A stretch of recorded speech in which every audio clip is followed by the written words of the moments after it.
থেকে আসলো? আমি হিসাবে মিলতেছে না। ভাইয়া ভাইয়া, ওই যে তুমি আমাকে 100 টাকা দিছিলা খরচ করার জন্য, আমি 100 টাকা খরচ করার পর আমার কাছে 2 টাকা বাকি আছে।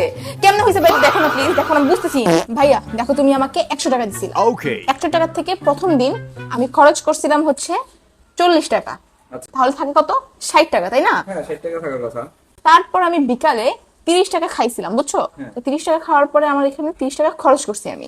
তো আমার কাছে থাকে আরো 30 টাকা। 30 টাকা, হ্যাঁ। পরের দিন আমি হচ্ছে স্কুলে 18 টাকার ফুচকা খাইছিলাম, বুঝছো? 18 টাকা। আমি এখানে 18 টাকা খরচ করার পরে আমার হাতে কত ছিল? 12 টাকা। আচ্ছা। তারপরের দিন 12 টাকা পুরোটা শেষ করে ফেলছি। আচ্ছা। আমার কাছে 12 টাকা খরচ করলে আর থাকে কত? শূন্য। এখন তুমি হিসাব করে আসো।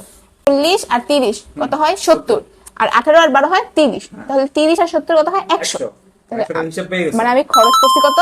100 টাকা। 100 টাকাই। আর এগুলো হচ্ছে আমার কাছে বাকি থাকে 60 আর 30 হয় 90। 90 90 আর 12 তে হয় 102। তো দেখো ভাইয়া, তুমি আমাকে 100 টাকা দিছো, আমি 100 টাকা খরচ করার পরে এই 2 টাকাটা কোত্থেকে আসলো?